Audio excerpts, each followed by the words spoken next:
Radio Gabon et l'Institut de recherche des sciences des ressources humaines mutualisent leurs énergies pour une meilleure communication de leurs activités auprès des auditeurs de ce média.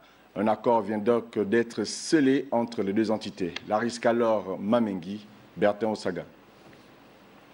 Désormais, Radio Gabon et l'Institut de recherche et de sciences humaines sont liés par un partenariat, lequel devra permettre aux chercheurs d'édifier les auditeurs sur le fruit de leurs recherches, mais aussi éclairer l'opinion sur des faits scientifiques pas souvent compris.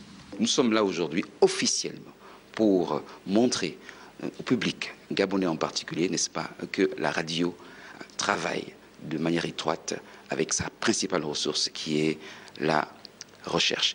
En ce qui concerne les chercheurs, c'est quelque chose de fondamental. La recherche a donc besoin d'un relais pour établir sa visibilité et ce relais, c'est entre autres la radio parmi les médias.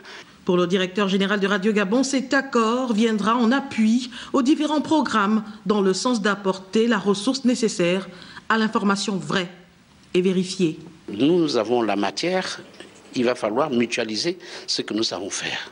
Vous imaginez, la fête de l'indépendance, nous la vivons aujourd'hui. On a des commentaires, des analyses qui se font sur cette fête d'indépendance. Mais il va falloir qu'on regarde ceux qui ont mis du temps à appréhender la marche vers l'indépendance. Ceux qui sont spécialistes pourront apporter ce que j'appelle leur caution morale à ce que nous allons dire à l'antenne. Ce sont des hommes qui ont de la connaissance et nous avons le relais avec une cible qui est bien connue, les Gabonais.